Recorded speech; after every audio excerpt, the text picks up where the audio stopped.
و نهایت با رحم. السلام علیکم و رحمت الله و برکاته به کل مردم مسلمان. امروز ما خواستیم در موردی انسان هایی که به اصطلاح امروزه قمار و ربا را پیشکش مردم میگردانند میخواهیم در این مورد صحبت داشته باشیم که مردم مسلمان ما و شما به همین راه داده نشوند. برادران و خواهران مسلمان، نظر بکنین بعضی همین حرامخوران درون سایت‌های اجتماعی جواب من بر شما است: ای حرامخورای بدبخت، چرا شما امروز مردم به این وبا گرفتار کردید؟ از الله بترسین. در حالی که مرده بودین الله شما را آفرید، باز میمیراند، بازگرداننده میشید بر پیش الله حق سبحانه و تعالی. نمیترسید از آن روزی که الله میگوید مالک یوم الدین، منم پادشاه روز قیامت، پادشاه روز عملهای ما و شما است الله. عمل شما در جامعه و کارهای زشتی که در جامعه شما پهن کرده ایستاده، این یک وبای بزرگ است در جامعه ما و شما. 10 تا ماشین ماندم، 50 تا آیفون ماندم و یه حج عمره دارم. اینا همش پلید و نجس عمل شیطان است. مراجعت من بر شما بلاگرای حرامخوری، حرامکاری، فسادکار، چرا امروز شما مردم را فریب میدهید؟ چرا فرزندهای خودتان به پول حرام کلام کرده ایستاده اید؟ ربا، قمار حرام است. کسانی که کنکور در سایتش میگذارد و کسانی که دنبال همین چیز است، این را بدانید که شما در راه شیاطین هستید. سخن ما را خوب درک بکنید. از الله بترسید. امروز شما هیچ کسی بر شما یگان چی گفتن نتواند و سخن ما را گوش کرده های گوید گذرانیم برین. میگیم فردا روز قیامت در هر یک کاری کردگیتون جواب خواهید داد.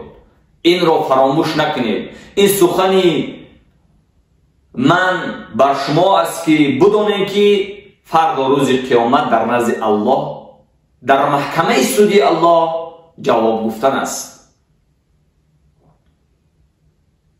امروز دنبال فساد، دنبال فسق به مردم پهن کرده ایستاده، این را انتظار شوید که آتش جهنم در پیش است. مراجعت من به مردم مسلمانی که در مواجهت هستند و در داخل کشور هستند،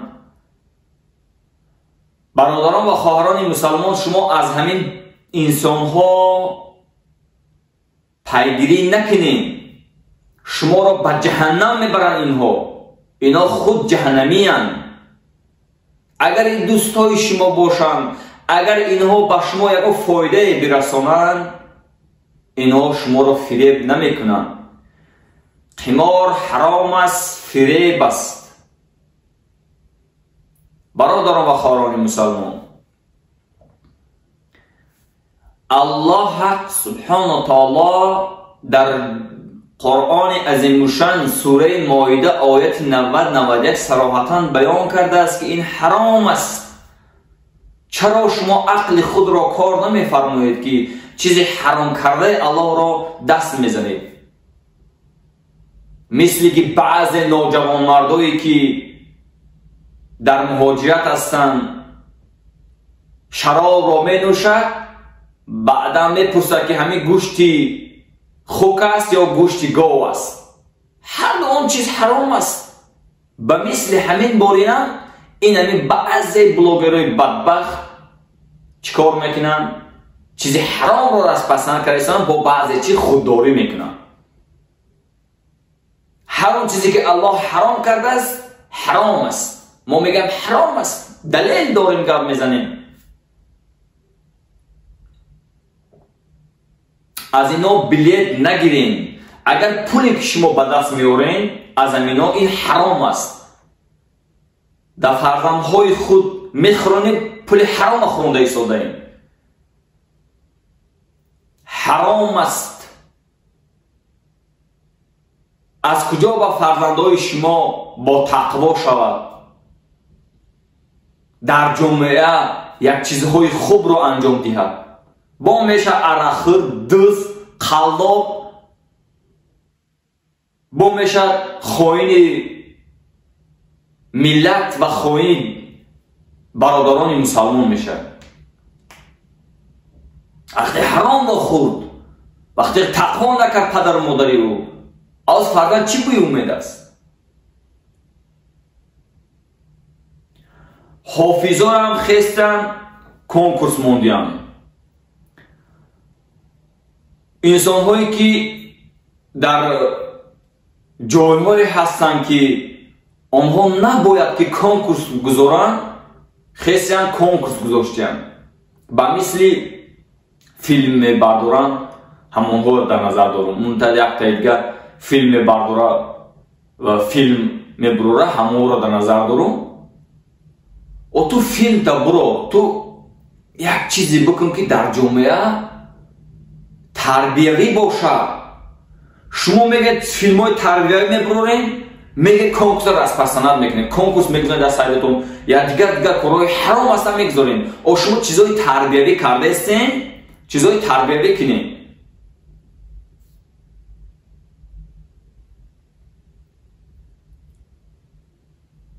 الله همه شما رو برادران مسلمان عقل داده است، فراست داده است. این کارو تا انجام نده، این کارو پلید است و نجس عمل شیطان است. و مراجعت من با بعضی انسان هستن که ما ویدیوی ما در کامنت‌ها هر گونه می نویسیم و هر گونه تهدیدا میکنین. از الله بترسین، به عقلی بد نکنین، عقلتان کو فرمایین که این چیز حرام است. هزار علماهای ما و شما میگن که حرام هستند.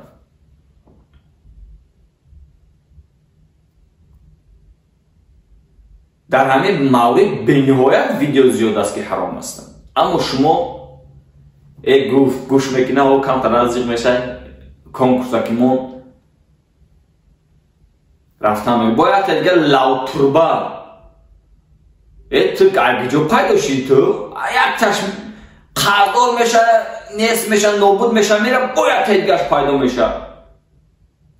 برادران دستگیری نکنین شما. این یک دیگه لو تربه که بدبخت با هم مرا ویدیو کلگاشت قطعی یک احمق شرمنده دیگرش و زنش باشه یا اپش باشه، خواهرش باشه، خواهر یک مسلمان باشه، دیگه در پیش مونده هر کاری انجام داده استن که مردم به خودشون جلب کنن. از الله بترسین. ما هر روز در این مورد تا آخر عمرم من گپ میزدم که من گپ میزدم از 2018 من در این مورد ریبا گپ میزنم. مرا در صدای مجازی بسیار چشم میتند به خاطر چی که من پروتف انمین کنکورس، پروتف انمین چیزهایی که حرام خوری میکنم، پروتف انمین چیزهایی تا آخر عمر من در همین سخن میایستم که ای بدبختو، از الله بترسید، شما حرام خور هستین، فرزندای خود را با پول حرام لقمه حرام کردی تربیت کرده ایستادین. از کجا صاحب ماشین شدین شما؟ از کجا صاحب خونه شدین شما؟ شخ و دیگر چیزا از پول چی شدی؟ از پول حرام آمد صاحب چی شدی؟ اگر پول حلال میشه شما هیچ با این درجه ها نمیرسیدین، با تقوا میشدین، میفهمیدین حرام در شما را چیکار کرد؟ با قلوهای بلند برداشت، بعدا در زمین میزنه تا بعدا خاکستر میشین. حلال کار کنی یاد بگیرین، لقمه حلال خوری یاد بگیرین. از کجا شما فرزندهای خوب به دنیا بیاورین؟ برادران، به سخنهای من خفه نشین، خوب گوش کنین و عقلتون کار فرمایین. سلامت باشین برادران مسلمان. من راستی در احساسات دوده شدگی هستم، به خاطر که میدونم سایدون مجازی سرگشت میکنی. الحمدلله کار داریم، میبینیم همه کنکوز گوشه ای فریب کرده، ای پولی خورده، پولی ایش نداده. اینم خیلی چی؟ او تاجیکا یک تاجیکایی بودن که ما و شما در ما و شما عصری ما و شما دررسیده است. همه ما از پشتی کارهای بد هستیم. بعضیمون در کارهای نیک، بعضیمون در یاردم کنی. ما و شما باید تاجیکای باشیم، تاجدار باشیم. همه وقت یک چیزهای انجام بدیم که به مردم پسند باشد، نه اینکه در یک برادر ما ظلم کنیم، یک برادرمون پولش بگیریم، فریب و نیران کنیم. الله از همه شما راضی باشد. برادران ویدیو را پدیدیتسا تو اینکه مردم بدونن که همه چیز حرام است. رفتیم برادران، ما همه وقت میریم در این مورد. ای با دستگیری برادران شما همه چیز را ما حرکت میکنیم که عدد همین کنکورس بازو اگر هم که نتونیم در همین خود در همین مورد سهم خود رو میگذاریم که تو که مردم از این کنکورس دست بکشن. سلام علیکم و رحمت الله و برکاته.